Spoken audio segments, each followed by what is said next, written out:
Assalamualaikum warahmatullahi wabarakatuh. Perkenalkan, nama saya Robi Bayu Ardiansyah dengan NIM 230106179. Pada kesempatan kali ini saya akan membahas dua pertanyaan dalam mata kuliah Hukum dan HAM. Nah, pertanyaan pertama, mengapa pelanggaran HAM masih sering terjadi di Indonesia meskipun sudah ada berbagai instrumen hukum instrumen hukum nasional maupun internasional yang mengaturnya? Menurut saya, keberadaan aturan hukum saja belum cukup untuk menjamin perlindungan hak asasi manusia. Indonesia sebenarnya telah memiliki beberapa dasar hukum yang kuat seperti Undang-Undang 1945, Undang-Undang Nomor 39 Tahun 1999 tentang hak asasi manusia, serta telah meratifikasi berbagai konvensi internasional. Namun dalam praktiknya masih banyak pelanggaran HAM yang terjadi. Ada beberapa faktor yang menyebabkan hal tersebut. Pertama, penegakan hukum yang belum optimal.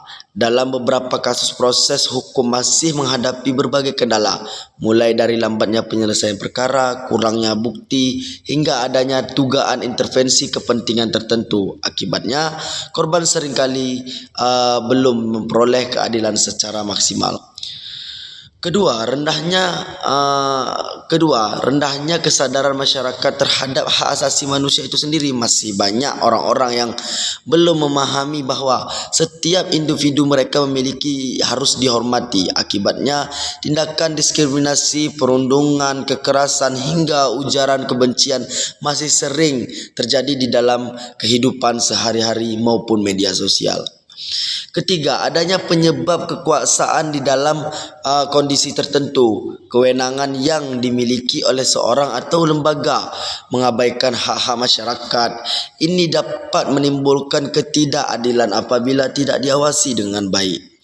Selain itu, faktor ketimpangan sosial, ekonomi, dan pendidikan juga mempengaruhi masyarakat yang hidup dalam kondisi kurang sejahtera. Seringkali ini lebih rentan mengalami pelanggaran hak asasi manusia itu bagi mereka yang kurang pendidikan, pekerjaan, pelayanan kesehatan maupun akses terhadap keadilan lainnya.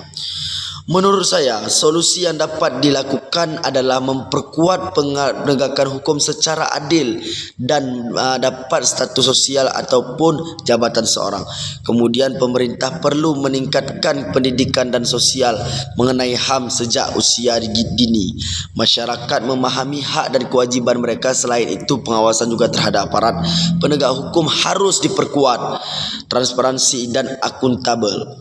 Nah, partisipasi masyarakat juga sangat penting dalam mengawasi serta memperoleh apabila terjadinya dugaan pelanggaran HAM ini. Selanjutnya, pertanyaan kedua, bagaimana batasan kebebasan berpendapat dalam sebuah aksi jika mereka melakukan kesalahan? Menurut saya, kebebasan berpendapat merupakan salah satu hak dasar yang paling dijamin oleh konstitusi. Setiap warga negara berhak menyampaikan pendapat, kritik maupun aspirasi terhadap pemerintah ataupun suatu kebijakan. Namun, kebebasan tersebut bukan berarti seorang bebas mengatakan apa saja tanpa memperhatikan hak orang lain. Dalam hukum Indonesia, bebas berpendapat harus dilandaskan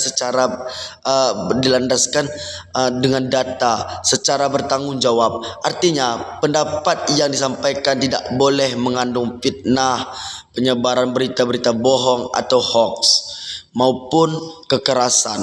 Nah, kebebasan seseorang itu harus berhenti ketika mulai merugikan atau melanggar hak orang lain. Di era digital seperti sekarang ini, masyarakat juga harus lebih bijak dalam menunggangi media sosial sebelum membagikan suatu informasi. Jadi informasi tersebut benar-benar berasal dari sumber-sumber yang dapat dipercaya. Kritik yang disampaikan juga bersifat membangun dan menggunakan data-data yang konkret, bukan berdasarkan asumsi ataupun emosi semata. Dengan demikian, kebebasan berpendapat tidak hanya menjadi hak tetapi juga merupakan tanggungjawab bagi setiap orang maupun individu. Dapat menggunakan hak tersebut secara bijaksana, maka kebebasan berekspresi dapat berjalan seiring waktu dengan menghormati terhadap hak asasi orang lain. Sebagaimana penutup yang akan saya sampaikan, perlindungan hak asasi manusia tidak cukup hanya dengan adanya peraturan ataupun perundang-undangan. Butuh penegakan hukum yang konsisten, kesadaran masyarakat yang tinggi, menghormati hak satu sama lain. Begitu pula dengan kebebasan berpendapat yang harus digunakan secara bertanggungjawab agar tidak merugikan dan melanggar hak orang lain. Mungkin sekian pemaparan dari saya. Saya ucapkan wabillahi taufik wal hidayah. Wassalamualaikum warahmatullahi wabarakatuh.